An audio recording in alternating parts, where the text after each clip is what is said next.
welcome back to Play to Play TV, and we have a special guest today where we focus on self improvement, mental awareness, and overall just growth in general.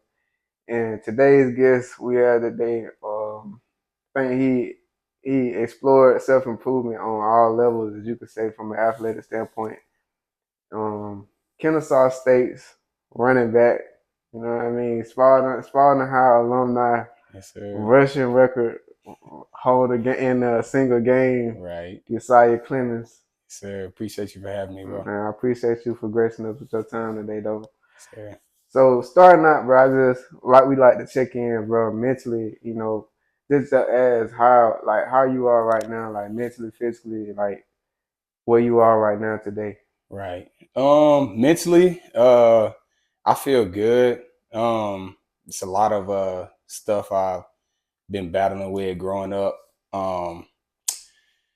As far as not knowing where I'm gonna go in life, not knowing what, God got in store for me. I really just been living with a lot of sense of uncertainty. A lot of folks that I be around, they be having a lot of stuff going on that they know with their future and stuff. I don't have like a sense of knowing where I'm gonna be in the future. I just hope that I'm trying to strive every day to be successful. But that's the biggest thing that's been weighing heavy on my mental, like these last few years. Is just being great, like being a great person. Ball has been smooth for me. It's gotten me where I am today, honestly, and that weighs heavy on my mental. Just thinking about wanting to go to the league, but also like the card, and just might not be in my cards. But like I say, just want to be a successful person at the end of the day, and want people to be able to say good things about me at the end of the day as well. But those are the biggest thing that's been on my mental. But I feel like I've been doing good. I've been taking strides in the right direction to be the best person that I can be. I feel like I've been pouring into a lot of people's lives in a positive way as well. They have been with me. So my mental's been pretty good. Physically, I'm a little beat up right now. Yeah. We've been going through summer workouts and stuff like that. But I'm good though. But everything's been good with me, man. I appreciate that question. That what's up, bro? I just be wanting to check in. I know that shit can be like weighing on somebody, especially like profession you trying to chase. That's most of the time what a lot of people try to steer away from because you don't really know and stuff like that. But Right. I feel like that just speak volume to a person. If you can lock in and like that to uncertainty, that means you really got like a strong sense of faith. Right. You know what I mean? Like be able to rely on something that you can't see. Right. And a lot of people that scare a lot of people away. Right. Especially like we just talked about a little bit when we said you were gonna get into business. Right. And a lot of people, especially like in the real world, but a lot of people run away from business, like Right. that entrepreneur style, even if it is, might be for themselves or with somebody else. A lot of people just like that certainty as far as just knowing what's there, what's gonna be that consistency. Right. Yeah. So yeah, that I think that speaks volume for sure. Yeah. Like where your faith may be around it. Heck yeah, man. So I be trying to every day. I just try to, have my one conversation. So I got a homeboy. I got to shout him out, Clayton Nelson. He used to stay here with us for a little bit, and he just used to always say, like, everyone is one conversation away from being exactly what we want to be. So that's why I be trying to preach to myself. You know what I'm saying? Go out, meet new people, grow, be always willing to learn new things from people because you never know when that conversation might come your way. You don't never want to miss out on the opportunity. You might mess around and have a conversation with somebody who can put you in contact with, another person, or they might have a business or, money coming in that they can bless you with just by hearing your mindset, or the way you carry yourself, they willing to pour into you. So I just be trying to, go live every day like I'm about to have my conversation. So that's something that keeps me pushing, keeps me motivated to continue to be a great person. So yeah, that's one thing I do live by for sure.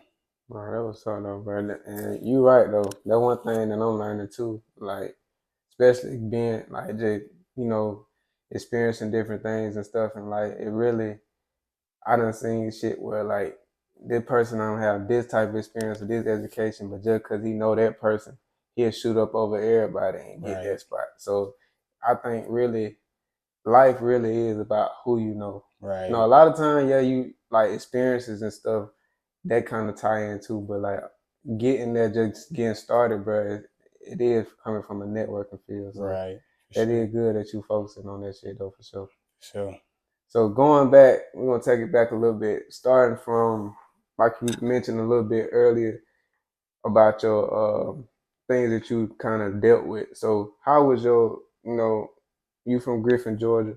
Mm-hmm. So how was like stuff like how was it like growing up in Griffin, Georgia, and things that kind of impacted you and built you and molded you to get to this point?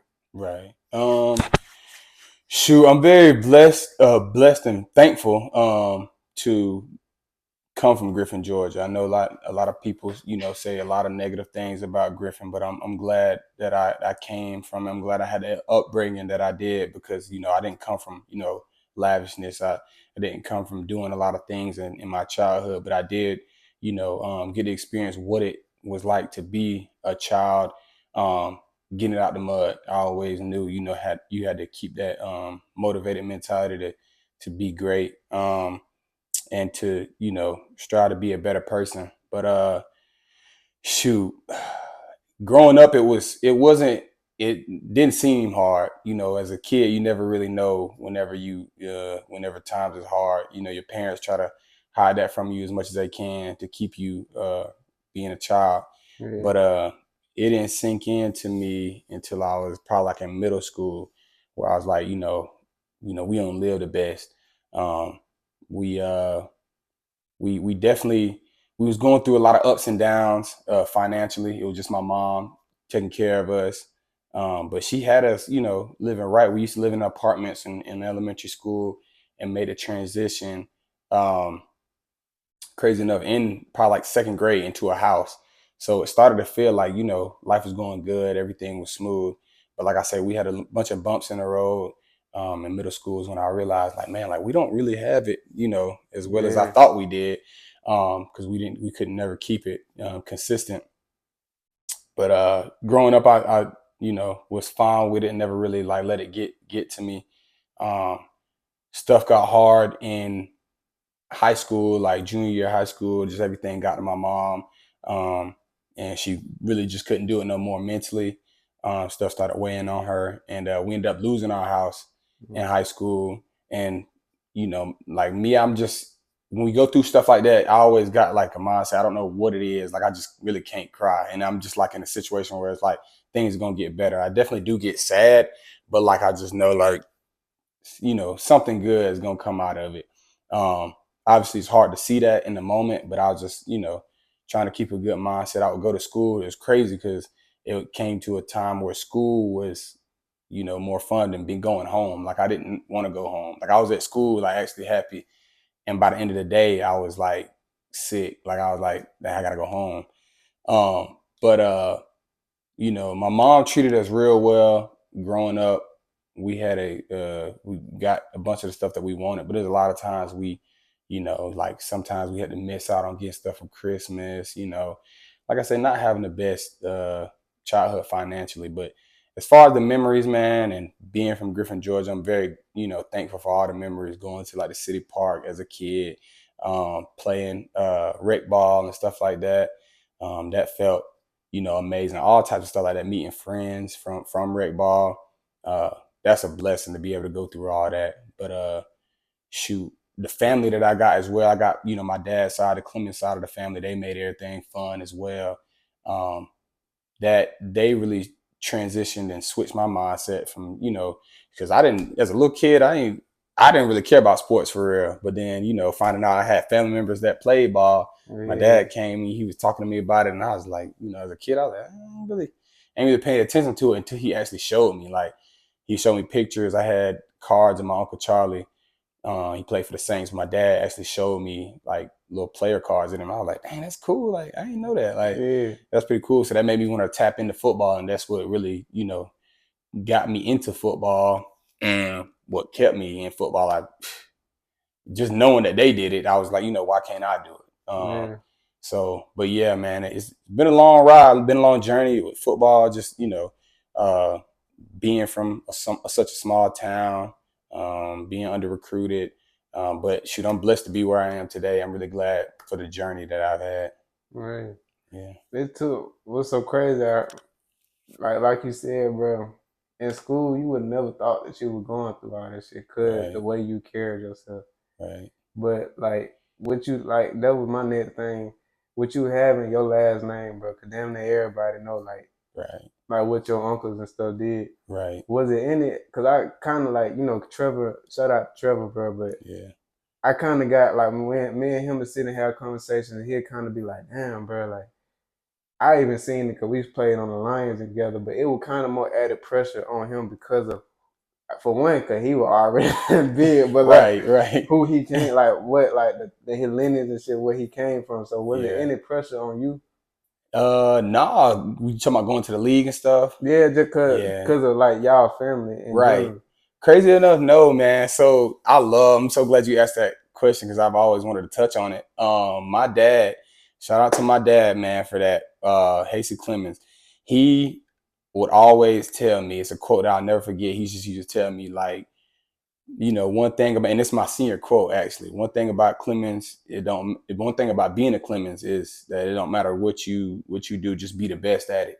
And he used to always preach to me like, you do not have to go play football. Like he knew, like, you know what I'm saying? I don't care if you go play football or if you he used to always say this exact quote. I don't care if you play football or you going picking cotton out of the field. I don't care. He never cared. He said, just be the best at it. Make sure you put your best foot forward. And I really appreciate him for telling me that because, he didn't want to be that dad to be like, all your cousins and uncles want to play ball, you gotta play ball, or you know what I'm saying? Like he was never trying to put on for none of his friends, none of his brothers, nobody. He was like, this is my son. I want him to be, what I'm saying, the best person that he can be, Mm, regardless of what he's doing. And I feel like him telling me that put that into my mind, knowing that, even if football didn't work out for me, I would, it was never something that scared me. I didn't have to go to the league. Like I started to grow up and realize like I had other talents. Like, mm, I was way more gifted than just playing ball. I was way more than football player Yesiah. You know what I'm saying? Like it was more to that. Crazy enough, that's how I grew up. Like I don't even tell people I play ball. Like, you got first day of class in college and stuff, and they always do like it's always like syllabus week. They always do get to know everybody, tell you a fun fact or what's your hobbies. And I always tell people like, I'm Yesiah Clemons. I come from Griffin, Georgia, and fun fact about me, I'm trying to self teach myself piano. Like that's yeah, something cool. You know what I'm saying? I never tell anybody, oh, I'm Yesiah the football player, because I don't want people to tag that on my name. Like, oh, he played ball. Like he probably one of those dumb athletes that just think you going to the league and that's it, like nah, like I'm Yesiah Clemons. I got X, Y, and Z going on. You know what I'm saying? You can talk to me about other stuff in football. You don't have to right, just talk to me about football. But no, I never had any pressure. I still don't. Really don't have any pressure of going to the league. Like it's crazy because, nobody in our family really like, I'm not gonna say they care, of course, like they, want us to be the best. They want us to, strive for our dreams and stuff. But even if I don't make it to the league, they're not going to, disown me or anything. It just wasn't for you, yeah, But that's, I'm so thankful for that side of the family, for being the way that they are. Cause like I said, you truly don't feel like, they don't even, they ask how football going, but it's never like, all right, man, like what you gonna do this year? They mm, just like, all right, we're gonna come support you regardless of what you're doing. You know what I'm saying? We want to support you, oh, you got t-shirts, you got anything that we can, support with, can we get merch, whatever. Like they never like, what the stats looking like, what you going, you know what I'm saying? yeah, And that feels good because I don't have to go there and explain to them, this happens, that happens, they right, just let it ride and let it be. And if it just so happen not to work, what's next, how you doing in life, so that I do thank them a lot, and I thank God for blessing me for a family like them for sure. yeah. This shit gotta be a good ass feeling, Oh but yeah, it feels great. it almost down there like that. Remind me of that funny situation where like you can tell like LeBron kind of ain't putting that pressure on him Right, in a sense. He just like he said, he know he got options right, and then more to life than. Right. all this shit anyway. So Exactly. Because that's, he set the platform. Like you got the name. You got the name. The name gonna be there. The spotlight gonna be on you most likely. Like you wearing the name James. You know what I'm saying? They gonna look at you to be the next me. But you know what I'm saying? I don't want you to know that you don't gotta do that. You feel me? I already done, set that foundation. That's on you. If you want to try to match up or beat what I've done, or if you start your own journey and be the great at that or be the best at that, you know what I'm saying? Like that's a great mindset to have. You don't want to never pressure that, you know what I'm saying, to one up or to equal yeah, what has happened or what has been done. It's already been done. We got the last name Clemons and Griffin. We got the rings. We got, you know what I'm saying, all the little accolades and stuff, whatever it may be. If it ain't in my cards, it ain't in my cards. Hopefully I can pour into the new generation of Clemens that's coming in to let them know, you know what I'm saying, you ain't got to do all that. You can be great in other things. That's actually really one of my biggest goals, is to be able to create something that leaving a legacy for our family. Like I want to be able to do something like not even dealing with, I mean, it probably could be with sports, but not even dealing with actually just playing a sport. I want, people from my family to be able to come work for a company that I started for the family or something, or some way that we got money coming in to our family where it's like, okay, that's where we getting our fame from now. Like we had all the actual playing stuff. Now we got stuff going on. Like in the future, I want to own my own sport complex. I want to have something where we got, just multi-sport facility where people can come work out, come train. But we also do, like, we would host games and stuff, like for the youth or whatnot. And for me to have a sport facility, like a big one, a real nice one, I would obviously need people to work in that facility. And I want to be able to pull people from my family and be like, okay, my big cousin or my uncle, he runs this facility. I can just go work for him straight out of high school if I don't know what I want to do. You know what I'm saying? I could one day try to, get my degree, learn as much as he learned, and then take over that company. You know what I'm saying? Have a bunch of my family members, striving to be up there and not even thinking, I gotta make it to the league. I gotta, gotta be real good, gotta be great at sports. That's good if they do think that, but I also want it to be another way. You know what I'm saying? basically So they have that extra option. exactly. No, I feel Exactly. that. Yeah. Like coming from like my mom, she had 8 aunties, like 8 sisters. So Okay. I got like hella cousins and shit like Right. that. But I feel you on that same guy. I feel like all it takes for just one person, Right. and then we can just, you know what I'm saying, drag everybody along. But Exactly. just one person with that vision for sure. Right. Most But definitely. going back to high school and you get to Spalding. When did it click for you that you feel like, okay, I can take this to another level? So obviously I had a big head back then, back in high school. My last name, I thought my last name was gonna carry me a little further than what it was going to. But shoot, I came in as a freshman. Coach Davis had already knew about us. And we I felt like, and all of us felt like, we was gonna be the class to like put Spartan on the map, you know what I'm saying, make everything like come together. We already had like the seniors. The seniors were good that year, the juniors, and even y'all real good that year. So adding us on to that group, because we would just like miss each other. We played like y'all was in 8th grade and we was in 7th, so like we didn't get a chance to really put all that together, I feel like. And even all the schools like Kennedy, Rehoboth, all that. So all of us at Spartan, I felt like we got all of us together, man. I felt like it was gonna be super crazy. Like we was gonna make something big happen. But anyway, so we came in um, as freshmen. Coach Davis already knew about us when we were in 8th grade. I actually worked out with Spartan a little bit in 8th grade over the summer. And Coach Davis, us being so young, he was on us about being like more mature. A bunch of us need to step out of our comfort zone. He was, you can always tell out of, a group of young guys who is more along than others. And I guess he saw that in me. He was, I had a little bit of a leader Yeah, he definitely personality. rolled your ass for Right. sure. Right. Yeah, Right. I had, I guess, a little bit more of a leader. I'm not saying I was a leader, but I had a little bit more of a leader mentality in the right direction. And he could see that. So he used to always be at me like, you need to separate yourself. You need to separate yourself. And I never knew what he meant. I never knew. yeah. AJ Moses used to always be somewhere off by himself. And he used to be like, look at AJ, like what he doing? Like he by himself. He not all up in the playing and childishness to everybody else, and he stay by himself. Whenever it's time to work, he go to work.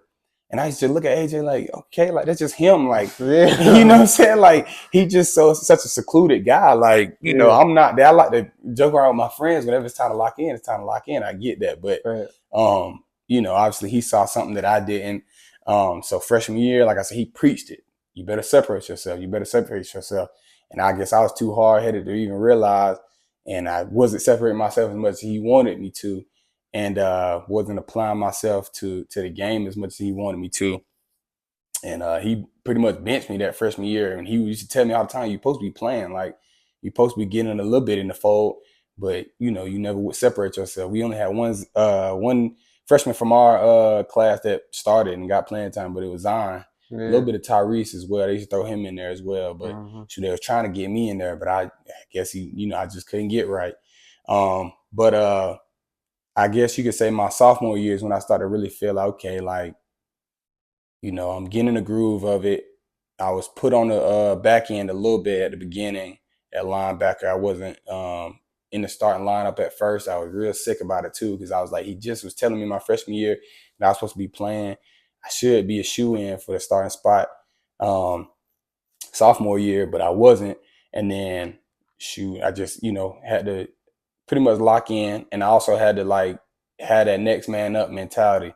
So guy in front of me, starter, real good guy.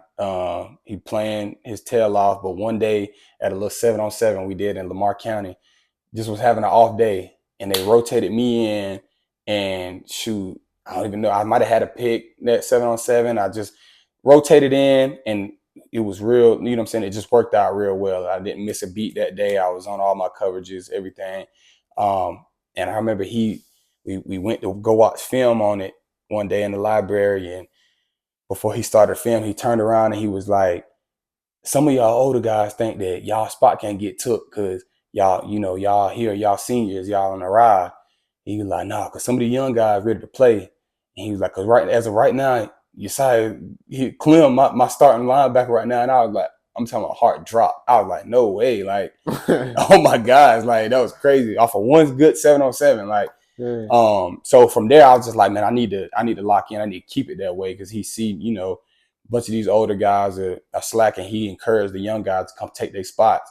So I definitely tried to give the older guys a run for their money. And I'm, by all means, I'm not saying I was just an all-star out there. I feel like if there was another guy just as good as me, he probably would have, gave me a run for my money as well. But I feel like I did at the time give those older guys a run for their money, and let them know that I could play on that level. So I started doing pretty good. My sophomore year at linebacker, I was doing okay. Like I said, it wasn't nothing crazy, but that was the time I was just like, okay, if I stay on this path of, locking in, giving these guys that are seniors and I'm a sophomore, giving them, a little run for their money and letting them know that I compete. If I stay on that level, stay consistent with it, I feel like I could take it to the next level. And honestly, like I say, everybody in the world would tell you, like, they in high school they thought they could play on the next level. So I already had it in my head, like, I'm gonna play college ball. Yeah. It's just a matter of what level and where I was gonna be at. But yeah, I always knew that I was already blessed enough with the genes, with the mindset to keep going, that I was gonna go play at the next level. It just, like I say, had to figure out where that road was gonna take me. So yeah, that is crazy though, bro. but one thing I was always curious about, bro, cause like off season, I used to see you, bro, and I was like, this nigga love. Cause you know you played baseball. Right. I Right. was like, I feel like this nigga like baseball more. I was Hey, like, bro. So which one did you really like? If you could have it a do over, bro, or like more of an opportunity, right. which one would you go with? I tell people all the time, man, baseball. But I say that to say this. Baseball was something that took me away from the game of, you know what I'm saying, of football that I played all my life. And Mm, then another mindset that I have was, we already had 3 dudes from our family go to the league in football. yeah, That would be amazing if, you know what I'm saying, we had another Clemons to make it professional, but in baseball, like that would be something like everybody would be like, well, you can't keep these jokers out of professional league. You know what I'm saying? Like, yeah. so I thought it would be, you know what I'm saying, awesome. But I came in the game of baseball pretty late. So I started baseball when I was like 13. I was like in like 6th or 7th grade, I want to say. Mm, One of those. It was probably like seventh grade. And I was late because everybody else at that level in middle school, they had been playing T-ball, travel ball, all that stuff, and playing it year round, like fall, spring. So they had, they playing it all the time. But I had been playing football since I was 6. mm. That was my main sport. So when I got to baseball, I didn't know nothing about the sport. I didn't know nothing. I just knew like funny story. I had a couple of homeboys in class, and they used to ball up a piece of paper and throw it around the classroom. And they used to just catch it with one hand. And me, I was missing it. I couldn't catch with one hand, just a little piece of paper ball. So I started realizing like I don't have good hand-eye coordination. Like that's crazy. And I Really? started realizing they was like, using their hands and they was hitting it like it was a bat, you know what I'm saying? But I'm missing it. Like I'm like, I really don't have good hand-eye coordination. I'm thinking I play football, I would have all that. But baseball really teaches that for real. Like, you Mm-hmm. got to know how to receive a ball, throw it accurately. You got to be able to hit it. And with my homeboys doing that, I was like, man, I got to get into this. I told my mom I want to play baseball. She got me signed up. And like I said, I was way behind and everybody. I didn't even know what hand I threw it at practice. Like I swear my uncle gave me a right-handed glove. So the glove goes on your left hand and you throw the ball with your right. I went out there to practice and I'm just like, okay, I got a glove. They hit the ball to me. I couldn't catch it. And I dang sure couldn't throw it. I'm throwing like a girl out there. So my coach was like, hold on. I had the ball in my hand. He like, take the glove, I'll put the ball in the other hand. He was like, throw it. And I launched it. Didn't have good mechanics, but I launched it. He's like, that's the problem. Like, he's like, you left-handed. And I didn't even realize it. Damn. All the years I had been playing football and throwing with my left hand, running with Yeah. the ball in my left hand, I never realized it until I was like 13 years old. I didn't know I was Damn. freaking left-handed. So, yeah, you know what I'm saying, that happened or whatnot. Like I said, I was real behind from everybody. So that was the only block that I had, like, that I was like, man, I ain't gonna do nothing with this baseball stuff because I couldn't even hit a ball off a tee. Like I wasn't really good. They just really got me on the team because I was kind of faster than the other guys. But I like baseball more simply because, like, obviously it's not that much contact. It was never as serious as football. Football, you was always, your head was on the swivel. Baseball is a real slow sport. So that's why I was having all types of fun all the time. And I had a bunch of guys that I loved. Actually, one of them, Matt Fisher, Yeah, I that's remember like, that's my dog. Like, we together all the time, but he's one of the forever friends that I made from, playing baseball or whatnot. But shoot, yeah, that's why it seemed like I was having so much fun, man. The game was just so slow. Football is like you constantly, and then you had Coach Davis as a coach. You know what I'm saying? Yeah. Like you have fun afterwards. Oh, yeah. You working right now, like Yeah. so. But yeah, man. Baseball, I definitely did like baseball, but I was better at football. I was way better at football.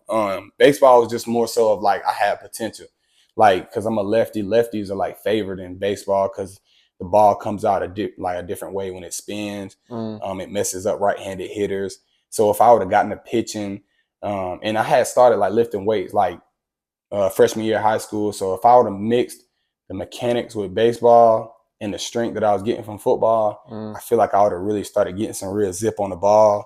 Like I say, the strength that I got from football, I would have been able to hit it real well, like and far.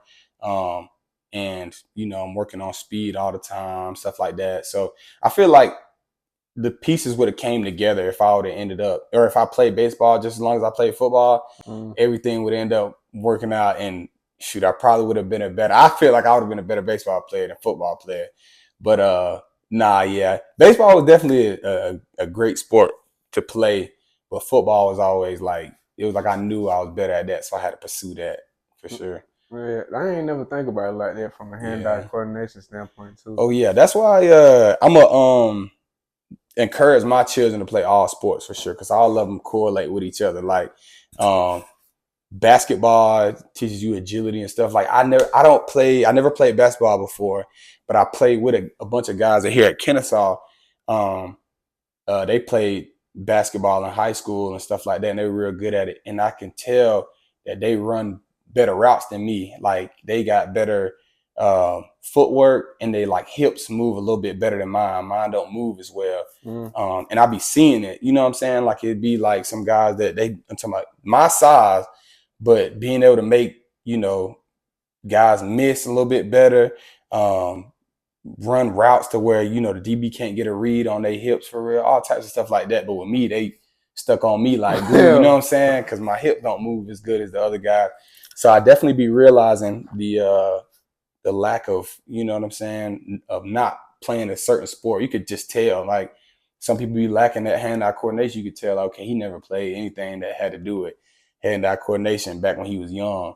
But all of that stuff correlates with each other. So like I said, I'm gonna encourage the heck out of my kids to play all the sports that they can, so they can be just as good. Because you can tell when somebody play all three sports: football, baseball, and basketball.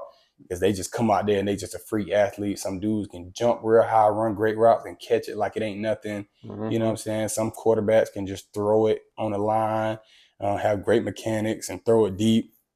You can tell like he gotta have played baseball before in his life. You know what I'm saying? Yeah. There's all types of stuff like that go hand in hand. So for sure. No, I feel you. I said the same shit about my son. I'm Yeah. about to get him in karate not too Oh long. I yeah. was like, bro, you trying there?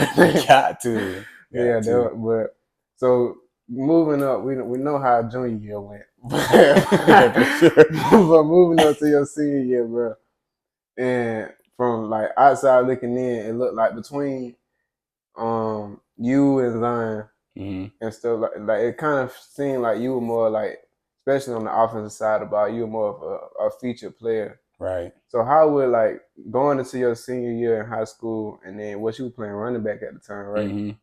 How was it like setting up your senior year? What was your mindset going into it? So my mindset was like I said, junior year I went through all that stuff with my family, you know what I'm saying, getting our house taken away from me. I had to move in with one of my friends, and his family. And that, was a real hard time on me. So my mindset was more so of like just, take all the stuff, because this is what Coach Davis told us, like take all the stuff that you're going through off the field, take it out on the field, use that as, what I'm saying, like a tool to, um, kind of build up anger and build up, motivation to do what you can on the field. And that's kind of what I had. Like I had the mindset of like, I'm not in the best situation right now, pretty much homeless, living off of my friend and stuff.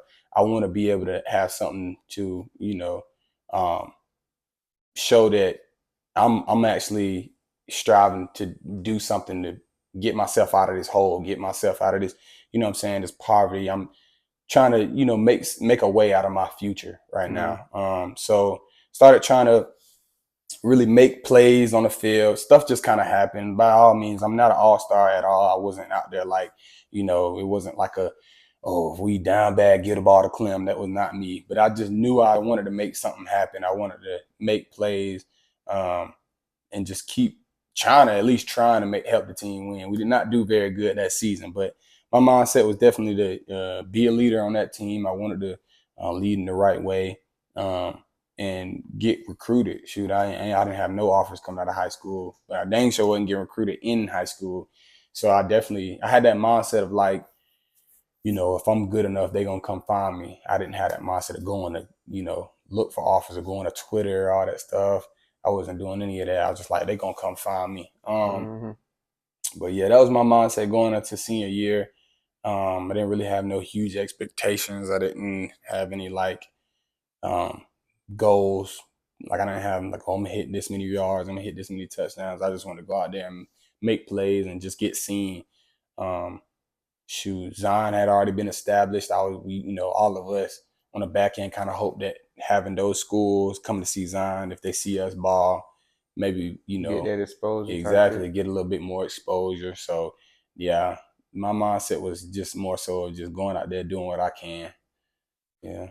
So the game that you broke the record, Mm-hmm. the in-game rushing record, Right. was it anything that like you said you didn't never really just come out with a mindset, oh, I'm gonna get this, I'm gonna get that. Was it Right. something different about that game, or it was just a game where you were just like, I'm just on right now? Yeah, it was just a game I was just on. Crazy enough, I didn't even so Ken Connor was the favorite back that game.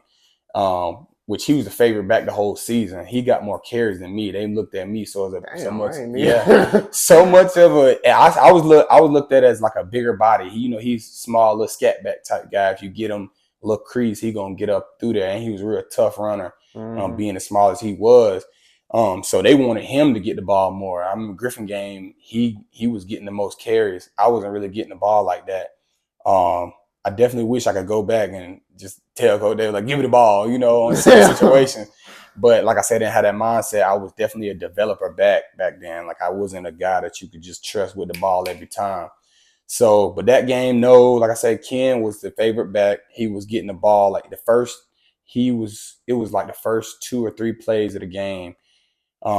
He got the ball, probably like that series, the second play of the game, he had got hit in the thigh and had a little quad contusion. He was out for the game. So then they just moved me back there where he was, and I had somebody to come and fill in to be like a little sniffer type. Because I started off at the sniffer type. So then he got knocked out probably like the second, third play of the game. And then by like the third, fourth, fifth play of the game, like it just started hitting like all the plays, all the run plays. I was finding little creases here, bouncing it outside, breaking tackles, all types of stuff. So it just started to look good.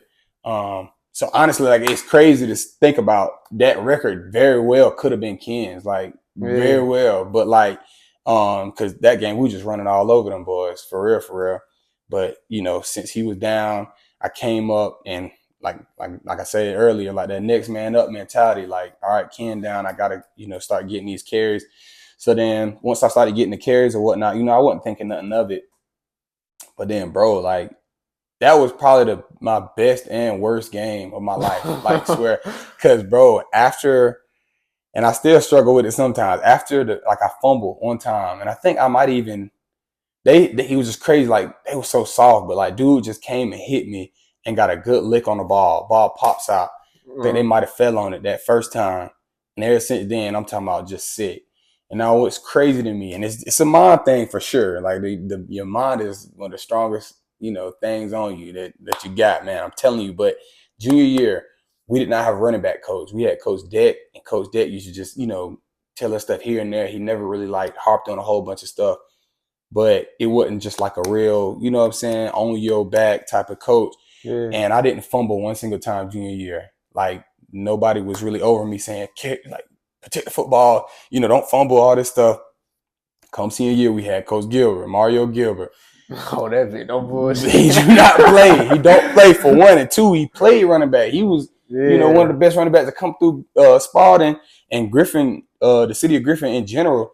And for that to be the case, I kind of looking at it like, I got to show him something because, I don't want to be no mediocre back that he like, all right, whatever. I want him to be like, okay, I'm one of the best guys to come through here. And, I see something in you. So I'm trying to prove something to him kind of. Mm-hmm. But shoot, he was on me, protect the ball. My ball security was terrible. And then I got hit that one time, ball popped out. I was still up. That was the thing that made me mad. Like it wasn't no hit that just took me out. Yeah. I'm telling you, he hit me and it just popped the ball out. And I'm sitting there looking at it and they jump on it. And I'm sick, man. At this time, I'm young, ain't really got nobody in my ear about my composure. And I just lost that. You can just tell, like, by my mindset, I'm just gone. You can tell by the look on my face, I'm tapped out of the game. But I'm still, running the ball real well. It's just that ball security wasn't there. I'm talking Yeah. about a dude could wrap me up and I'm dropping it. So I ended up fumbling the ball 3 times that game. Damn. 3 times, bro. And one of them, I think it was just 2 of them that was turned over, but one of them I recovered, but I still I felt it come out. Yeah. And bro, I was talking about the mindset was so gone. But like I said, as I'm fumbling it, I'm still gaining 20 yards, 30 yards every carry. Like it's just coming in. So by the end of the game, I'm sick. Like I don't even know how many yards I got. I don't even care. Like didn't even think about the stats. We got the win. That's all I'm thinking about. Okay, cool. And we walking out, and I just remember, I think in that same game, we had like I said, I had no offers, but we had an athletic trainer come and help us out that game. He came from West Georgia. So he had the West Georgia polo on, all that stuff. And I just remember coming to the sideline. We had, I don't even know, I think we might have just punted the ball or something, but I was running the ball real good. I was sitting on the sideline. The dude from West Georgia was like, "What year are you?" And I was like, "Oh, I'm a senior." And he was like, "You ain't got no offers?" And I was like, "Nah." He was like, "Dang." And I was like, "Oh yeah, I'm finna go up." For me, I was like, "Man, he finna tell his coaches about me. I'm finna go up. They finna offer me whatever." Obviously, it didn't happen, but I was just like, okay. He said that, and I was like, and it made me feel good. Like, okay, he sees something. Yeah. But like I say, I'm still not feeling good because I'm fumbling like crazy, and I hear people in the crowd. They calling my name, whatever. Whenever I'm on the sideline, my uncle came down there. He would tell me to calm down because I was stressed out, all this stuff. And then, like I said, the game over with. We leaving. We did our little prayer, all that stuff. We leaving, walking out. They always, whenever we win, they call somebody out to interview. And the guy, from working for the radio or whatever, "I need Yesiah Clemons. I need Yesiah Clemons." And I'm hearing it, and I'm like why? Why me? Like, ain't no way he finna interview about me or interview me about these 3 fumbles. Like, ain't no way. So, I'm walking out, and Coach Davis is a little bit ahead of me. He walking in front of me, walking at the same time. As soon as he heard my name, he looked back. He said, "Tell him why you fumbled 3 times." And I'm sick, man. I'm sick, man. I'm just like, why you saying that like I wanted to fumble? Like, I'm so sick, but I'm like, all right, whatever. I'm sitting there getting interviewed, and I'm giving him what I feel like half-ass answers. Like, I'm not into it. Like, I'm not like, "Man, it feels great." Like, oh my gosh, because this ain't even the record wasn't even a thing at this point in time. Like, he just came and interviewed me, asking me about the game. You got the win, whatever. You did pretty good, whatever. Not thinking nothing of it, but I'm just, like I said, I'm sick. I'm just like, yeah, I'm thankful we got the win. I just came out trying to, play as well as I could. My stepmom sitting there taking pictures of me. I got, cheerleaders coming up to me, "Good game," whatever. A bunch of folks come to the gate, whatnot. "Good game, Clem," saying stuff. I'm like, what are y'all talking about? Like, did y'all not just see the same game I just witnessed? So I get to my phone. You got folks tagging me. "Oh, that boy Clem going stupid tonight." Like, I literally remember I looked at Fred Snapchat, Big Bear posted me, "Oh, Clem going done." And I'm like, what is y'all talking about? Like, are y'all tripping right now? Like, this is crazy. Are y'all trolling me? So, whatever, what I'm saying? I get out of the locker room, we go home, whatnot. That night I ended up going out to a little party or whatnot. I don't even know what the party was. But went out, wasn't even on nothing for real. We get home. I remember I got home probably 12. It wasn't even too crazy. But I thought it was crazy because whenever I got home, I had got a message, and it was Coach Davis and might have been Coach Barrow in the same group chat. And I still got it. Like, I got an old phone. I literally got the messages, and it literally say "Hey, Clem, like, I know you messed up about tonight, about your performance, but we just not getting word that you broke the single game rushing record." And I'm like, oh damn, like that's crazy. Like, I'm like, what? Like, I'm feeling like, hold on, bro, no way. Like, I know I did pretty good, but you know what I'm saying? Like, ain't no way. But he said it, I was like, damn. So I was like, all right, but I, took the humble way. I wouldn't, oh, bet. Like, I just, I fumbled 3 times. Regardless of how many yards it was, I fumbled 3 times. That's unacceptable as a running back. So I texted him back, like, for sure, coach, I appreciate that. But, my mind's still on those fumbles. I can't forget that. I'm going to get right. And he was like, "Oh, I know you will. Just enjoy it. You know what I'm saying?" So I was like, "Yes, sir." And I go to sleep feeling good. I wake up the next morning. I got text messages. Um, got a text from like Coach Andrews that used to coach at Griffin. He, reached out to me, got my phone number from like Coach Davis or somebody, and was just like, "Hey, like, congratulations about it. The guy head of Griffin Daily News want to talk to you." Ended up getting his number. He called me. He did a little interview, asking me about everything. Man, I felt like a whole celebrity that day for real. Like, it was crazy, bro. And he interviewed me while I was on phone. I was with my homeboys and whatnot. We was kicking it, Ryan Griffin, not doing nothing for real. And like I said, it still is surreal to me. I was like, no way, I just broke a record. Like, what? Yeah. And shoot, after I did the interview, maybe a day goes by, the interview posted, they had the article out, and it was like Clemons shatters record, like school record or Russian record. I can't even remember what it said for real, but I just remember like so many people had it on their phones. They had it on Snapchat. On Snapchat, show that little bubble, like that little ring or whatever. Oh yeah, you can see like a little preview, bro. I'm not joking. Like the whole little, I could scroll and I could see how many posted. And it was like, bro, I was like, dead ass felt like a celebrity. My Snapchat was like, so and so mentioned you, so and so mentioned you, so and so mentioned you, and I was like, dang, like that felt so good, bro. It was so surreal. But like I said, I couldn't think about nothing but them fumbles, bro. Like them fumbles made me so sick, man. But it was definitely like a life changing experience. Like it was like, okay, like that's freaking awesome. I just made history. You know what I'm saying? Like it was one of those things I could kind of, have my head up about, stick my chin out and be like, okay, like I did do that. Like no matter what the circumstances was, I made it happen. That's something a lot of people can't say they got to do. So I was real excited about that. Like I said, didn't have no real mindset going into that game. I didn't have no, oh, I gotta hit this, I gotta do this, I gotta do that. Because like I said, I wasn't even the favorite back that game. I was just wanting the ball in my hand. But the hardest thing about that record was coming back the next game. That shit always be.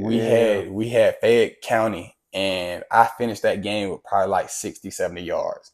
So going from 353 to 60 is like, the damn nigga. Yeah, like what the hell? So I just knew a lot of people like, seeing 353, even if college coaches were looking at it, even if the scouts was like, okay, damn, okay, even if this word got around to whoever, they didn't see that. They didn't get to witness that live and direct. We finna tap in the next game and see what he do. And that was I'm telling you, it was so sickening because like I'm sitting there like, now I know people gonna be like, what's up now? Like, what you finna do? Show me something. I had even my uncle even hit me up. Oh, we come to the game. And I'm like, damn, like, yeah, like I'm like that team that we just played with, they was trash now. Like, I don't know about what we looking at this week. So, you know what I'm saying? But yeah, I ended up having 60 yards next game. So it definitely like was humbling. I was like, yeah, like I'm not finna sit here and just use that record and be like, I'm one of the baddest things out here. I knew like I had a lot of work to do. I wasn't just no great back. You know what I'm saying? So, but like I say, it was a blessing. It was definitely something that I'm forever gonna remember, and I'm real thankful for sure. No, I feel that. But one thing that you can say, bro, that was like a confirmation for sure. Confirmation that, like you said, going in always being uncertain. So like you just doing that, bro, alongside even with the bad, bro. And another thing that I say, film don't lie. So whether you had 60, 50 in that game, but what you did in that game and what you showed you could do, it was just. Cause when I seen, I was like, damn, bro. Cause at the time, but we still could get on huddle before Coach David left and all that. So like, I was going back and looking at it, and I'm like, damn, bro. Like, what stood out to me, bro, was your balance. I'm like, but damn, bro, got some good ass balance, bro. Like, but going into we leaving high school, how was your point, like your experience at point, and what ultimately made you like just be like, I gotta go somewhere else. Right. So shoot, I went, like I said, I had no offers coming out of high school. I don't even know if I hadn't graduated just yet, but it was supposed to be me and two other guys that went to Point on like a little official visit. It wasn't even no real thing. I don't even know what it was, but Coach Chip had set it up. Coach Davis, they set up for 3 guys to go and us pull up the Point, talk to the coaches or whatnot. And we went, and it was just me though. No, the other 2 didn't go. But I was like, I'm taking what I can get. I didn't know, what to expect, but if they want to offer me, they can offer me. But if they don't, it was just, I'm just trying to see what they talking about. So I went there, and I just remember it was a bunch of guys there, and I didn't know what the heck was going on. But I start asking dudes walking by, like what you got going on today? You supposed to meet with the coach today? Like, cause I had a meeting with the coach, the head coach. And I'm sitting there waiting on it, but I'm asking them like, y'all got a meeting with the coach? They're like, no, we got tryouts. And I was like, what? So they had like basically damn near open a tryout for a bunch of guys that they was recruiting or whatever, but they just wanted to see a little bit more from.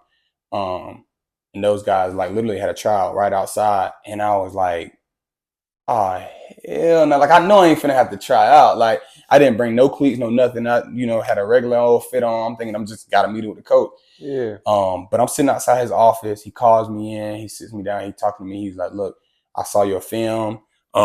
You got great contact balance. I hear you a well-rounded guy. And basically he's just saying we want to offer you." So I was like, okay, like dang. I was like, but do I got to try out? Like he's like, no, that ain't for you. We already saw what you can do.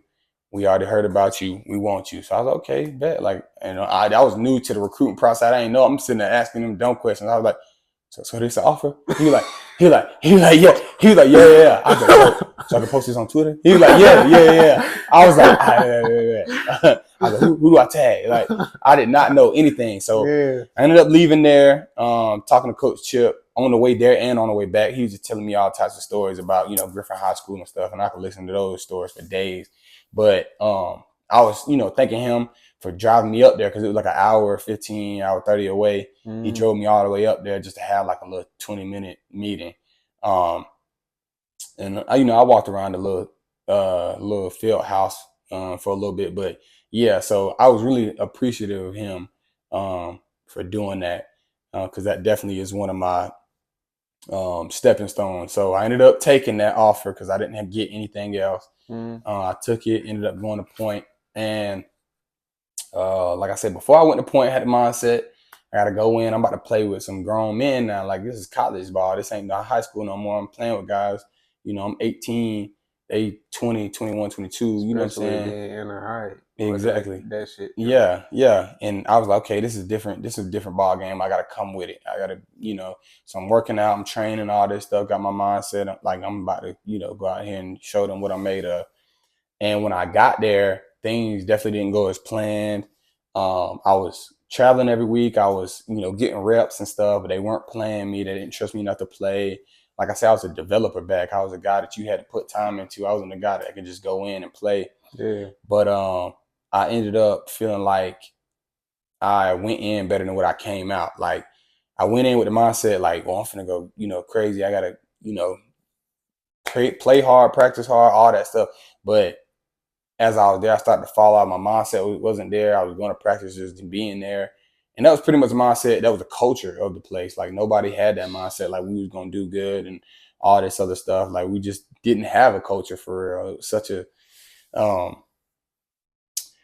real slow program. Nothing was together. And that's, nothing on them. It was kind of like an underfunded situation. They didn't have a lot of money to do a lot of certain stuff. They didn't have the luxury of, keeping guys on campus, like keeping the football guys on campus while we were on break and stuff. They didn't have the money to do that, so they had to send us home, which I was cool with, but it still was like, I can't do this. Like I'm supposed to be on a well-structured team that got stuff going on. So, we got sent home. I remember it was, we only had like 1 or 2 days of spring practice.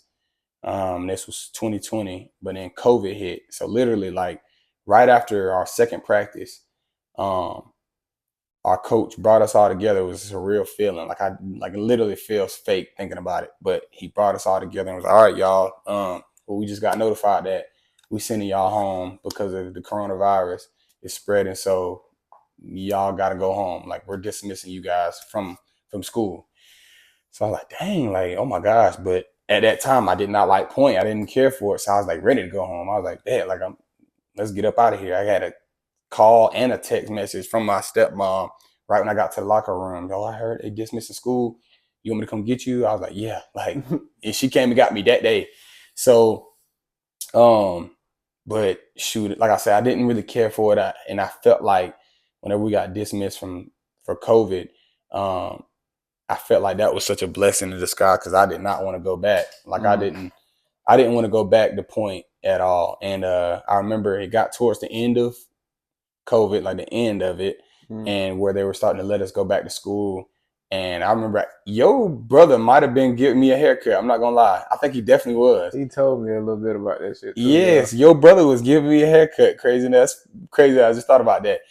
Over there in Hampton, what is that? What is that place called? Clipperheads. Yeah. I was getting a cut by him, and I get a call while I'm in the chair, and it was from a dude, one of our little helpers or one of our guys that, you know, he used to play at Point, but now he coached, or he was coaching there at the time. Called me, hey, Clem, you gotta submit your paperwork. You know, he doing his, like, you could tell he was checking off all the dudes that had to do their paperwork. He was just telling me, and it's so funny because I bet money if we was in person, he would be like, hey, do your paperwork, you know, good, and he would have walked off. It was one of those things, like, just do what you gotta do. But I was like, I ain't coming back. And he was like, what? I was like, I'm not coming back. Hold on. What you mean? You know, he trying to figure out. I'm like, I ain't coming back. Like, I'm not doing it. Like, you can go ahead and scrap my paperwork, whatever you got to do. Like, did you talk to the head coach about it? I'm like, yeah, like, I'm not coming back. I can't do it. Like, and it was crazy because I was one of the guys that, because I was my freshman, my running back coach told me so much, and it was so funny. He used to be real with us. Like, he would tell her, like, you're not supposed to be here. Like, he used to, like, he saw my film, found out I had a record. He saw the way that I practiced, how I moved, my mindset, all that stuff, you know what I'm saying, at practice, in the locker rooms, whatever, like in a film room, all that stuff. He was like, you're not supposed to be here. Like, you one of those guys that fell through the cracks. And I truly felt that. Like, I felt like, you know, I was one of the guys that was, because we had a couple of guys out there for sure. Like, I was like, yeah, y'all, them boys were straight. Like, we had a couple of guys that if you put them on a good team, you could mold them into really good players. So yeah, man, I was one of those guys out of the group that they would tell. Like, I remember the receiver coach at the time, he was like, you're not leaving. I was telling him, like, nah, I think I'm about to leave. Yeah, like, I'm about to go. And he was like, you're not leaving. Like, he telling me, like, we can't lose you. Like, no, we're not leaving. And it felt good that he said that because he felt like I was one of the best players. But I was like, nah, I can't stay. Like, I'm not doing it. So, like I say, he called me. I told him I wasn't staying or whatnot. He's like, all right, man. All right, go get off the phone. I was like, shoot. Like, I just told him I'm not coming back. I got to stand on it. And I already knew. But before then, before I even got that call, like, I was getting the messages. I was getting notifications like, oh, you missing this paperwork or this form, but I knew I wasn't coming back. I had already started putting steps into transferring to Kennesaw. I needed one more credit to be able to, like, officially transfer. I took a summer class at Southern Crescent. They had no idea. I had sent my transcript and everything to Kennesaw. I was looking for apartments. I did all this stuff by myself, like, locked in on it. And shoot, crazy enough, didn't need the credit for Southern Crescent. And they accepted me, and all I did was just went in like one credit short. But Kennesaw accepted me, so I started looking for apartments. I found an apartment, and everything was set in stone. So I think by the time he had called me, I was straight. Like, I didn't need him. Like, I was like, I'm not coming back. So yeah, man. So shoot, I made the transition to Kennesaw, and I just had a plan. Like, I already knew, like, I was gonna walk onto the team. I didn't have no offers or nothing. Didn't really have a way in. So I was just like, I'm gonna take a shot on myself. Like, I'm gonna go and I'm gonna try to make something happen. And it ended up working in my favor, for real. Yeah. Man, that's crazy. You know what's so crazy, bro? Because literally everything you said about Point, my brother and Cheese was saying the same shit. Like, right. And I feel like they could have easily kind of took that next step and kind of went somewhere too, especially like Chi wanted to do that, but he was like, he didn't really trust and stuff like that. So to see that you really took that step, right, I was like, damn, bro. And my brother, he was saying like cause he told me not too long, cause when he found out you got there, he was like, bro, I was he said I was hoping bro goddamn went, cause he was like, bro too good to be going playing around that point. Right. But hell yeah, that was so mentally it wasn't no challenge of like mentally dealing with like the transition and taking that step, taking that leap of faith like that. Yeah, definitely. Like, man, I was stressing on, what if I transfer here? Because crazy enough, I never stepped foot on Kennesaw campus before I transferred. Like, the day I moved in was the day I, like, stepped on campus. Like, I had never even been up there. But obviously, it was definitely the doubt and the stress of what if I come up here? I got my mindset of playing on the football team, but I don't even make it. This is a tryout. Like, I'm actually trying out with a bunch of other regular students. Like, but I felt different, obviously, because, these are guys who hadn't played ball since middle school. Some guys, ain't played ball since high school. And I'm transferring in and I played my freshman year. Yeah, you're in rotation. Exactly. Already, yeah. I'm already knowing what's going on. I know how to, play college ball. I know what it is, what it takes to be a college athlete. They just got to give me a shot. But shoot, yeah, man, it was definitely the stress of like, what if I don't even make it? And every day closer to the tryout, I was like, bro, like, what if I don't?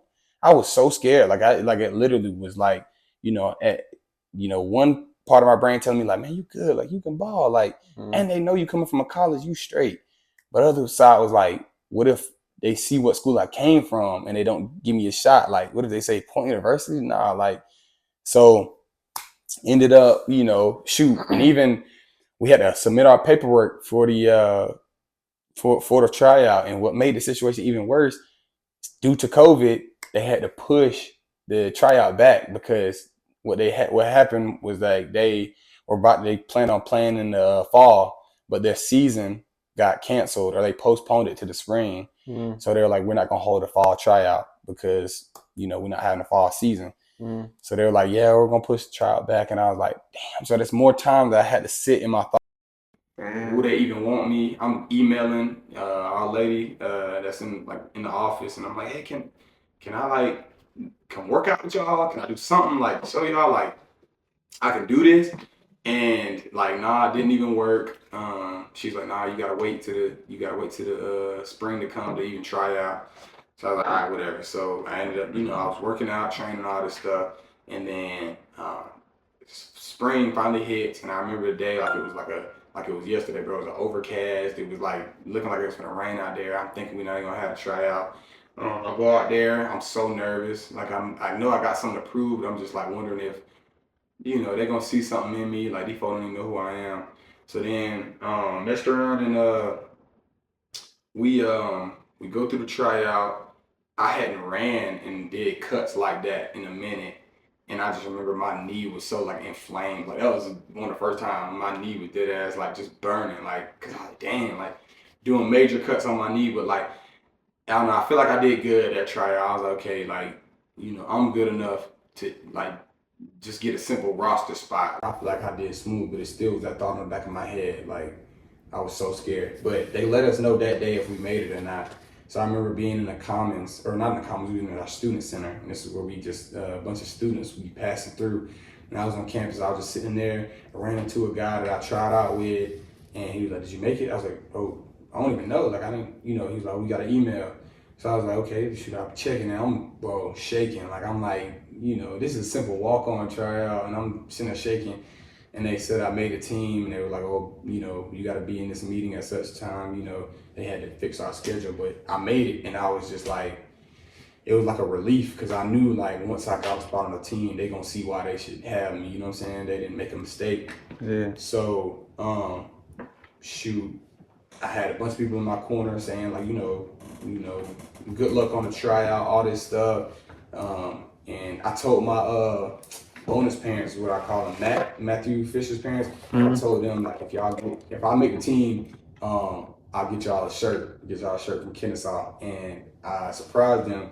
I had brought in, I went to their crib down in Griffin. I had little gift bags. I was like, here y'all go. They opened it and they saw the shirt, and I made the team. And they were so excited. And they were like proud of me, all that stuff. It just was a great feeling. But But yeah, man, it was leading up to it. I was so stressed out about it, bro. It was definitely something that I would not want to go back to them nerves. But I'm glad, everything worked out for sure. But that's probably like the biggest leap of faith somebody can take, bro. Nah, for real. That Yeah. But that shit, I'm glad that shit paid off for sure, bro. Yeah. But so when you first getting on, was it anybody that kind of like, was it somebody like in your class or an older person that kind of took you on your wing and kind of showed you like the ins and outs? So it was kind of weird how it all went. So as soon as I got on the team, I didn't know nobody. Obviously, I only had a couple of friends because of the guys that I walked on with, for one, and for two, I knew this one guy from some guys that I knew at Point. They told me about a dude on our team. His name was Jack Plummer. They told me about him, so I would go to him and talk to him briefly. So I would say he was probably one of the first ones. He was definitely like the first one that I was like going to before I made the team. He was coming to ask me, what's the update? Are you still trying out? When I made the team, he was like, you good, bro, you gonna make it. He was telling me I was straight, you know what I'm saying? Yeah. And then I got cool with him, but like I said, I still didn't really have a place on the team. So then as I started playing and stuff, I started getting respect from a bunch of different players and stuff. They could see like, I ain't just one of these regular walk-ons that don't know what they doing, hard-headed. Like I actually knew it. Like it looked like I could ball for real. Like it wasn't, no fluke or nothing like that. So I started going out there. I was actually giving like the starters, like crazy enough, Kennesaw do this weird thing. I thought it was weird, but the starters would be going up against the scout team. And the scout team's full of the guys who just made the team. Like we new to this. So all they would do is give us like a card on scout team, give us a card of what we were doing. So we had like inside zone, outside zone on there. And I remember we did a little scrimmage of literally the starters versus the scout team. And I'm going up against the number one defense. Like these are the starters. And I'm like, dang, this is crazy. But I'm going in there and I started doing real well. Like for some reason I had a jolt of energy. Like I remember talking to my home. It was like, you remember that time that they was trying to get us to play JV? I don't know if you do. It was like, I don't know if it was your junior or senior year, but I think, your junior year, my sophomore year. They told us to suit up for JV. I was pissed off. Oh, yeah, I remember that shit. But after a while, I was just like, man, I'm finna go there and turn up. I don't even care, bro. But then they ended up telling me, no, you're not playing. Yeah. But I was like, bro, I was finna turn the fuck up that game. Like, I was dead, like, I hit a crazy-ass jolt of energy. I was like, I'm just finna embrace this and just go stupid out there a bit. So that's what happened. Like, I just got a crazy jolt of energy against, like, we was warming up, and I was like, man, I'm just finna, we ain't got no set scheme that we finna run. I'm just gonna go out here and just run around and do what I can. And I ended up doing pretty good. And I started getting respect. Like a couple of the starters came up to me, they were like, hey, like, so that's how you coming? Like, okay, that what's up. One of the coaches pulled me aside, hey, Clemons, like, you doing good. Like, you look good. Like, keep doing your thing. So I was getting a little bit of recognition. So I was like, okay, I appreciated it, you know what I'm saying? But I knew that wasn't it, Our running back coach even told us, like, if you keep showing up like that, like he said it in front of the running back crew, if you keep showing up like guys like Clem, who's, a walk-on, but he came out here, he showing that he ready to play, showing that, he ain't here for no reason, you might get a chance. He praised me a little bit. So I was like, okay, like I did all right today. Like, I was feeling myself. But like I said, I didn't really have nobody like that I was with all the time that I cling to. I just had a couple of guys like that I was friends with. But nah, the journey was just like, I feel like nobody really could have prepared me for the journey that I had for real. We went through that little small season, it was like a COVID season. They played like 6 games. And throughout those weeks, I was just practicing with the team. I didn't dress out for any games or anything. I was ineligible to play. I couldn't play because I transferred. And so I was just on the team. And like I said, I was at practice and I was doing what I could. And I guess the coaches saw something in me. And it was a day after the season. We got this little app called Teamworks, and it's just basically like maps out our schedule and it tells you everything, like where, like everything you got to be at and stuff like that. So my Teamwork said meeting at 6 o'clock at this one building, like, that the team met at. But one of my homeboys that I walked on with, he got a text message, like he was in like a text message group chat and was like, oh, meet with us in the weight room. So I was like, And we had a walk on group chat on Snapchat, and they was like, "Damn, it might be it, y'all boys." And I was like, "What y'all mean?" Like, and they're like, "You didn't get a text?" I was like, "Nah." And they was like, "Oh shit, you might be straight then." I was like, "What you mean?" Like, they was like, "We think we gonna get cut." So I was like, "No way, ain't no way." They're like, "Yeah," like shit. So I was like, "Damn." I ended up going to the meeting that I was at. It was a full team meeting. Head coach got up in front of the team. All right, the season over with, but we will be moving forward, whatever, whatever. You know, just giving a whole spiel about the season we just had and getting ready for the season that we about to have in fall. And my homeboy told me, yeah, they took us to the office and they had all the walk-ons in there, and they was like, yeah, y'all are done. Like, thank y'all for y'all's time, whatever. Like, they just kind of cut them on the spot. But it was me and one other dude that I walked on with. He was a quarterback, but he ended up leaving anyway, so it really didn't matter. I was the only one, basically, from my walk-on group that was still there. Like, all the other guys that I walked on with, they got cut, but they kept me, and it was like crazy feeling because I was like, damn, like I easily could have just been one of the other guys they just let go, but they obviously saw something in me. You know what I'm saying? Like I was like, damn, like that felt good. So I definitely, you know, all the coaches kind of walking around like not thinking nothing of it. But I'm sitting there like, I appreciate y'all. Like, Yeah. I'm really happy about that. Like, damn, bro. Like, y'all don't even Nigga know. probably been had they mind made up like, yeah, he's staying. Exactly, bro. But it was just, you know, it felt good because I knew I was supposed to be there, and I feel like they saw it too. Like, okay, you know, he can ball a little bit. We can keep him. So that was a great feeling. I love telling that story because you know it was just kind of like my, you know, another one of the reasons why I'm blessed, man. Like out of all those guys, they kept me and one other dude. And the other dude was a quarterback. They more likely to keep the quarterbacks just so they can, you know. But I was a slot at the time, which we carried a lot of slots. But shoot, I don't know, I was just real excited. So coming into that next season, you would think, oh, I'm comfortable. You know, I've been on the team for a little bit, but I still really didn't feel like I had a place. Like I didn't know nobody on the team.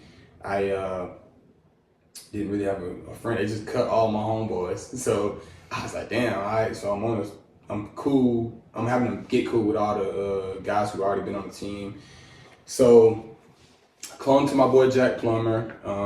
And then fall camp is what really is crazy. We about to go into fall camp in a couple of days.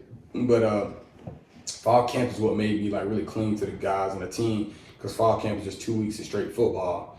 And they make an emphasis at our school at Kennesaw is straight balling team. Like you not worry about nothing else. He don't care about appointments, dentist appointments, weddings, of nothing. Like it don't matter. Like you better postpone or you just can't go. It's just straight football and team for 2 weeks straight. Practice, lifting, team meals, all types of stuff like that. We just staying together. So that ended up making me close with the team.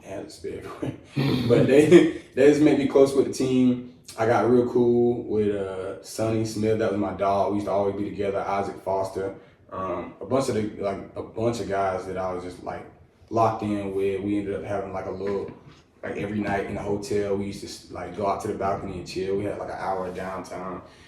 Got real cool with them, and folks started to really see like I had like a goofy spirit. I was like real outgoing. You know, they started to really catch on. They were, man, Clem, you funny as hell. Like, you know, we like you. You know what I'm saying? A lot of people started messing with me. So that was when I kind of like earned my place on the team. You know, a lot of respect from the guys on the team and whatnot. And then, like I said, I was ineligible the year before that, but then I was eligible that season, and that's when I had. Like I was active and I was able to play, and I started making a name for myself on special teams. So that was real cool. I got to, you know, make some good hits and stuff on kickoff. I made a name for myself on punt return, all types of stuff like that.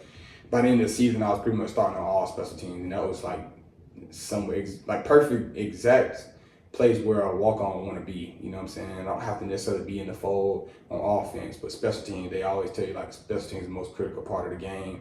So for him to trust you to go out there on special teams, it felt great. But bro, like that, just going up from there, like bro, it was crazy. And yeah, I mean, the journey I had at Kennesaw, bro, just felt like I've just been going up ever since I left Point. Yeah. So it's been great, bro. See, all it take is that one step, man. Yeah. That one step, like your homie said, that one question. Right. That one step, guy. Right. That is real though. So, what would you say? Have you changed, like, at being at the level that you at right now? Would you say that you changed anything as far as just dieting and really taking care of your body? Because it seems like it more on the you getting closer to that step for just the NFL, you on that business side of things right now. So, Right.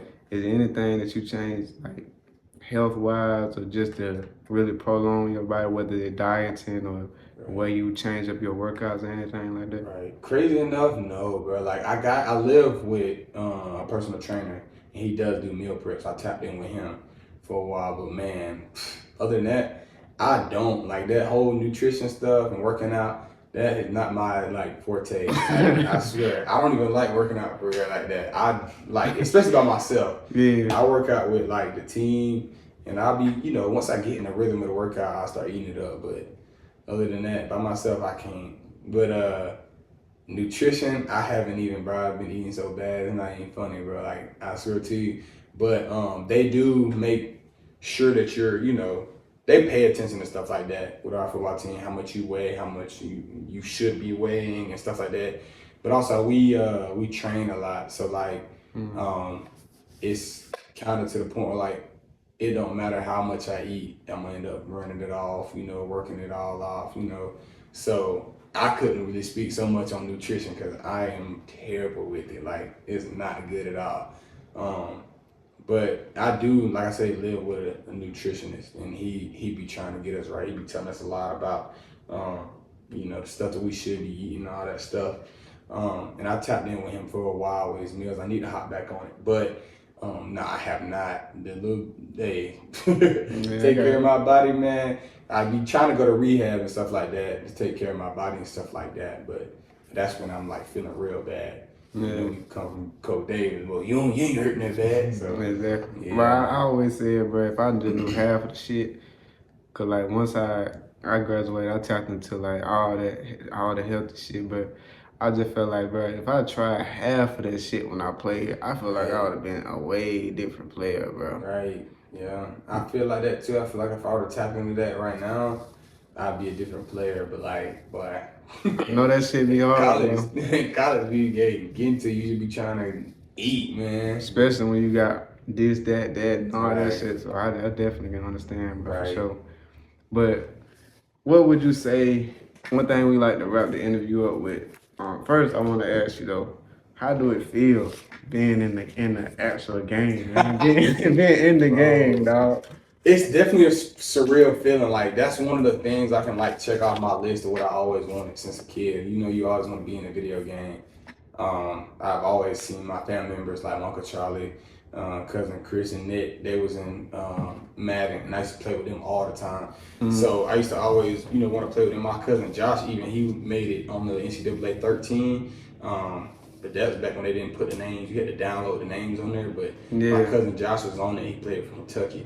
So I thought that was cool, bro. But I never thought I would be on it. Like, once they took away that NCAA, I never thought it was coming back until I found out it was. And for it to come out on my very last season of college ball. And then they got y'all featured, like everybody in the fucking planet using Kennesaw as like a rebuild dynasty team type shit. So I'm like, bro, it's definitely a surreal feeling, bro. It feels great to have that opportunity for real, bro. It's just one of those things like, dang, it's another thing I can add to my checklist. Like, I did that. Like, I still haven't done it, but I plan on getting like a hard copy of the game and not even playing it because we got like a digital copy. Yeah. Getting a hard copy just to have it like as a trophy. Like, that's the very first game and probably the only game that I've ever been on. Yeah. And it's just, another thing that I can add to the collection of things I can show my children and be like, this is what your dad did. If I do have sons, I can, give them something to strive for. Like, I want to be just like my dad. You know what I'm saying? Give them like a idol. You know what I'm saying? I want to be one of their first idols.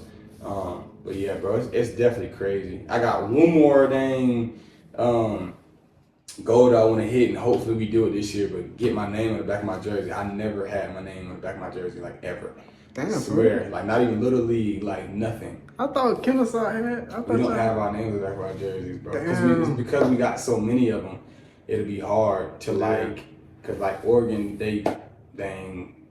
what is it? Like I can't even remember the Phil Knight. There's a name. He's alumni of Oregon. So yeah, he just give back to them. They can They got their cash like that. Yeah. We took the Oregon route where we got 5 different helmets, 7 different jerseys. We got hella different combinations we can use.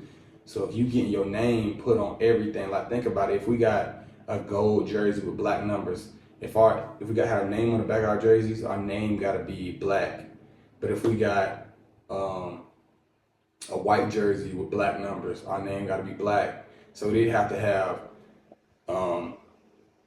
a yellow name bar with a black name on there, a white name bar with a black name, a black one with a yellow name, and that's probably like 3, 4, 5 different name tags that you gotta have for each player. Yeah, that shit. So it'll add up for sure. So I do get it because we not that funded yet. You know what I'm saying? We still growing. Yeah. But that's the reason why we don't got it. It sucks so bad, but bro. Damn. Yeah. I mean, we at least want it on at least 2 or 3 jerseys. That's all we asking for. But shit, at least y'all got all the color though. Yeah. Especially y'all colorways just hard. We got gray too. I forget about gray. Yeah, we got 2 white jerseys because we got white with yellow numbers and white with black numbers. We got gray, we got yellow, we got black, and then we got I think that might be it. I feel like I'm definitely missing something, but we got so many it's not even funny, bro. I'm already knowing, but yeah, I feel good to be in the game though for sure. I feel you. So, what we like to finish up the interview with, is it pay to play TV? So I like to ask people, so far in your journey, what do you feel like your biggest pay to play moment where you feel like you sacrifice something to reap benefit and reap the benefit from it so you can play? Right. I sacrificed that little transition that I transferred. I feel like that was definitely a huge sacrifice. I feel like I feel like for sure that's a big ass. Like it was literally risking, either stay on this team where you got a secure spot or sacrifice even playing ball in this next season. Some people would get comfortable. Right. Some people would get comfortable and they be like, oh, I'm good here and shit like that. But to actually challenge yourself and then take that leap of faith, though, like that shit real, bro. Right. And the way I went about the whole situation, I'm real. Like I pat myself on the back because I feel like I just was all about business. Like I was always trying to, go make it happen, and I made it happen. Like I didn't ask many people for a lot of stuff. Like I was asking like my bonus mom for like my transcript, if she could help me get my transcript sent over, or help me find my transcript. But other than that, like everything else, I was getting it done on my own, and I'm actually surprised that I was doing that stuff on my own. But that just shows you how bad I wanted to get out of Point. Like, but yeah, bro, that was a huge sacrifice that I made in life. I'm trying to think of another one, but that's like the first one that comes to my mind. Yeah, I can't really think of too many other sacrifices, man. That was one of the biggest ones, though, bro. But for it to reap, me reap the benefit at the end. I got put on scholarship. That was, amazing. At the end of the spring game, it just, that night, I cried, bro. But at the end of the night, when all said and done, like after I done went out, I done drank, I'm feeling good. At the end of the night, I get home in my apartment, I'm just crying because I'm just like, no way. Like I went from sitting there trying to figure out what I'm gonna do, transferring wise to transferring but couldn't try out, to trying out, to making it, to everybody getting cut, to me getting a chance to play, to me making a name on special teams, to me getting in the fold a little bit, to me scoring my first touchdown at Kennesaw, to me getting put on scholarship, me graduating, now I'm getting my master's. Like it was just a whole chain of effect that just happened in my life. And I'm like, bro, if I would have never took that leap of faith, man, it's like, what? Yeah, so like ever since I got to Kennesaw, my life has been going up. So yeah, I would say that's the biggest sacrifice. But I do want to leave, obviously, the people who watch, all the young bulls that's watching, anybody who's tapped in at any age. Obviously, don't be scared to take a shot on yourself. Always keep faith in God. That's number one. But like I said, don't be scared to take a shot on yourself. I want to talk to the young bulls who you know in high school probably ain't got no offers. Don't be scared to walk on. Walk on is never a bad option. It's definitely not the favorite option because you always want a full ride scholarship. But if you got to work for it, you got to work for it. So I want everybody to know I'm so glad that I grew up watching. You see those videos on YouTube and stuff where we putting this person on scholarship and stuff like that. But for me to be that person, like I never would have thought. Even leading up to that moment, I didn't even think that I would be that person. I never, because they used to put just seniors on scholarship and stuff like that. So I thought the way I was going to be put on scholarship is in the meeting room with the coach. Yeah. And like I thought that was it before to be after a spring game on camera to where they posting it. I never thought I'd be one of those guys, but I'm so glad that it happened like that because all the young kids from our hometown can see it and be like, all the ones who was like, man, I ain't walking on, could be like, okay, it's a route. It's a route. Like you really can tap into that walk-on route because it's not bad. Like it can get rough, but if you hold on to that dream that you had and you like stick to the plan, like it'll work out in your favor. You just gotta go out and get it. Like by all means, like I wasn't like my journey wasn't just the smoothest at all, but it was like I just never lost sight of you know what I'm saying, like of the main goal. And the main goal wasn't for me, like it wasn't even money. Like I wasn't like, man, I gotta get put on scholarship. Like that wasn't my goal. I was just wanting to go out there and ball, make a name for myself, you know what I'm saying, and be able to be like folks know like Clem didn't fall off, you know what I'm saying? Like he kept balling on the next level. He did good, did what he could, you know what I'm saying, before his time was over with. But I just wanted to keep proving myself right and prove all the people who didn't think I could do it wrong, you know what I'm saying? So but that was one of the biggest things that I wanted to give to the youth, man. Just never look down on the walk-on route and just keep betting on yourself, take a shot on yourself regardless of the situation. It ain't gotta be football, it ain't gotta be sports, and like, you know what I'm saying? Even if you're taking a shot on yourself in the job world, like, you know what I'm saying, the profession of whatever you want to do, take a shot on yourself, you know what I'm saying? You never know what can come out of it, and don't be scared of change. Don't be scared of change. Always be willing to learn new things, meet new people, and continue to grow. I appreciate that, man. Yes, sir. But yeah, man, like, one thing I do say, bro, I applaud you again, bro, for just the journey, like, seeing the journey, especially, like, because I didn't even know, like, you going through all that stuff like that. So, like, go through that journey and then take that leap of faith, bro. I definitely applaud you for sure, bro. Appreciate it, bro. And just, man, like I said, I always been a fan from afar, bro, even in high school, bro, because, like, like, you can see it. Like, just like you said, when Coach Davis used to ride you, like, but you always, nobody could understand, like, disagree, like, right. Like, nah, he just doing that for the no, like, you can see, like, okay, that player stand out for sure. Right. So just always seeing that shit and just seeing your growth, bro, like, it really, like, I really, bro, been a fan from afar for sure, though. I appreciate that, bro. Well, yeah, bro, I appreciate you again, bro, for coming on, man, giving us your time, bro, giving games and stuff like that, too, bro. Yeah, man. And, man, I wish you more, to be on more games, bro. Take that next step, bro. You never know what you can do, bro, on the next level, though, for sure, but I'm definitely rooting for you, for sure, bro. Thanks, man. Appreciate you for having me, bro. For sure, man. This has been another episode of Pay to Play TV, man, and we out.